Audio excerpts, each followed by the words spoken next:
What is going on, beautiful folks? Today we're talking about how to spot a narcissist from a trained mental health professional that has been trained in narcissistic abuse and trauma. Not I'm a diagnosed narcissist. So I'm going to show you this right here, y'all. Then I'm gonna give you my thoughts. So here we are right here, y'all. I'm gonna link her video so y'all can see it, but it's how to spot a narcissist. That's her name right there, Ali Jane X, but her video will be linked in the description so y'all can go check it out. There's music playing in the background, so it's a slideshow. So she's a trained mental health professional. Let's get it. Sign number one: they always change the narrative so they appear to be the victim. Yes.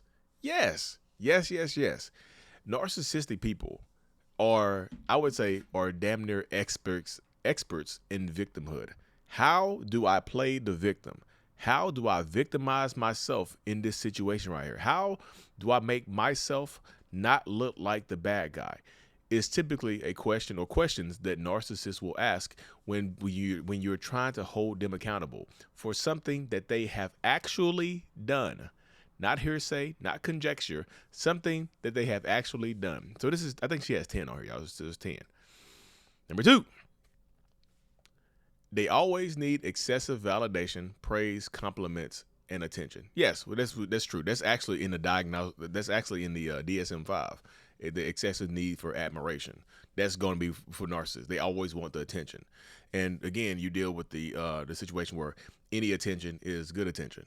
That's the type of narcissist. That's the type of mindset that most narcissists will have, right? They'll think that any attention is good attention, but somehow never want to be, very rarely want to look like the bad guy. Some of them don't care about looking like the bad guy. Some of them like, hey, I get that attention, I got that admiration, I don't care about looking like the bad guy. So some don't care about looking like the bad guy.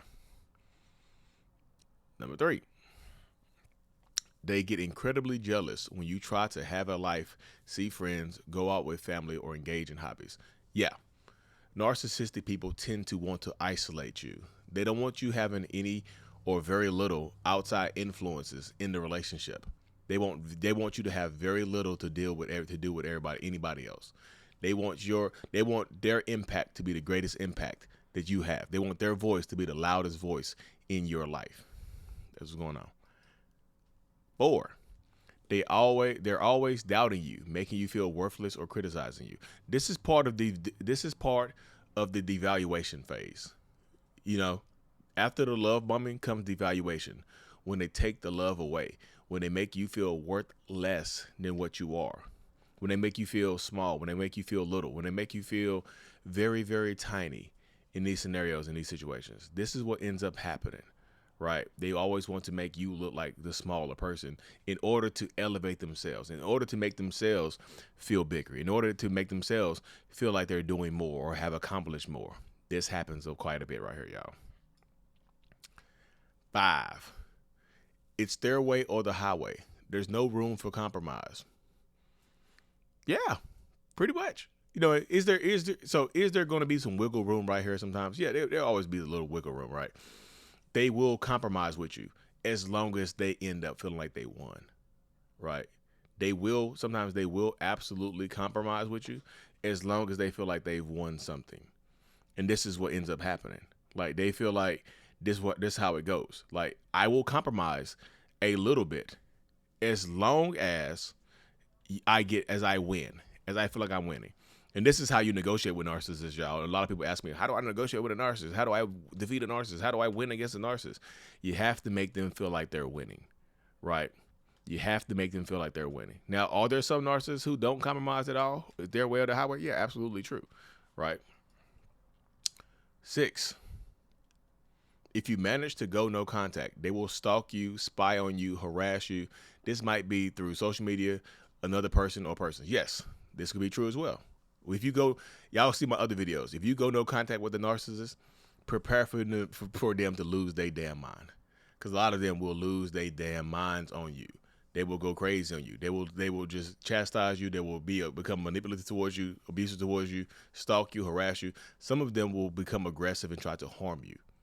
They'll threaten to harm you. They'll pop up at your job, pop up at your work, harass your friends and family, threaten to expose you online, threaten to expose intimate images or videos or pictures or whatever. I'm going to send this nude picture to your mom. How she's going to like your butt tooted in the air.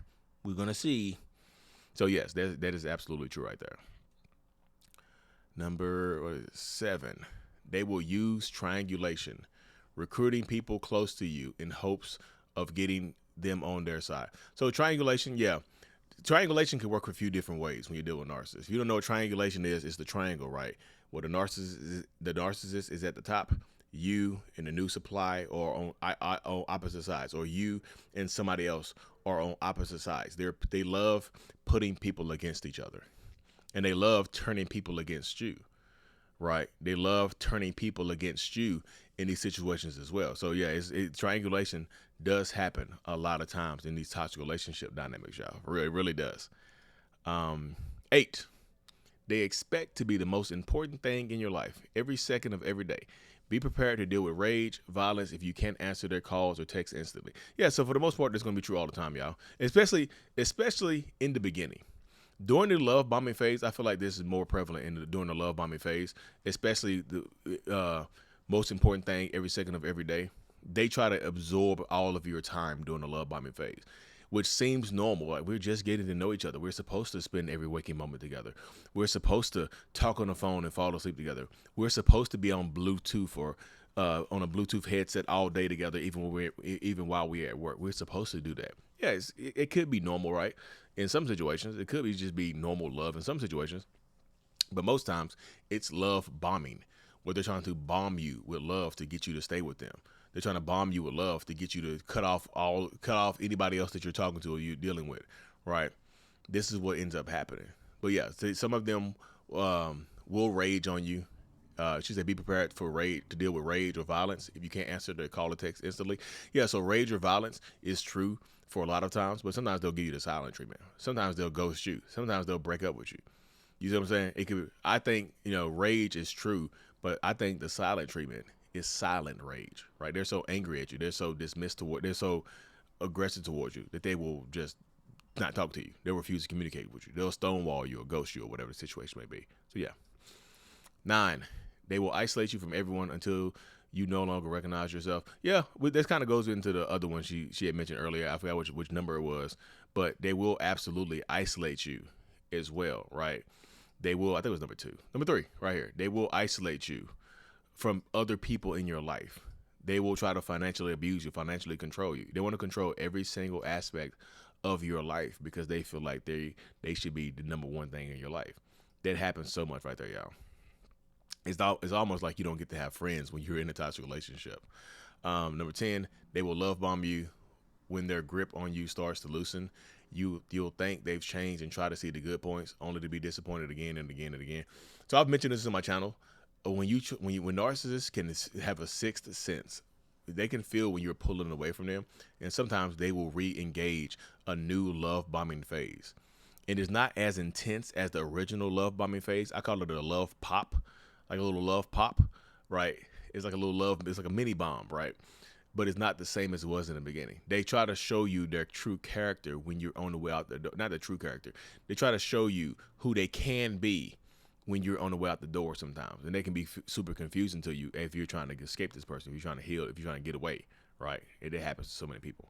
So that's number 10 right there. Anything else? This just doesn't apply to romantic relationships. It can be friends, family, colleagues too. Narcissistic abuse is traumatizing. If you feel you're experiencing this, feel free to reach out to others for support.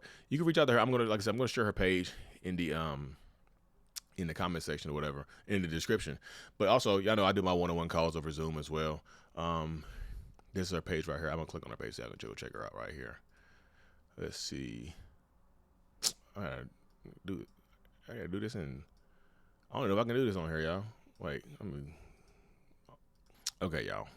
Sorry about that. But yeah, she's in the UK. This is her page right here. Allie Jane X on TikTok. Psychotherapist. She's a psychotherapist. Phoenix Counseling Services in the UK, I guess. Okay, so check her out right there, y'all. She has a lot of videos on her page. Be safe. Hit that subscribe button for me. Go subscribe to her channel. Check her stuff out. And I'm out. Peace.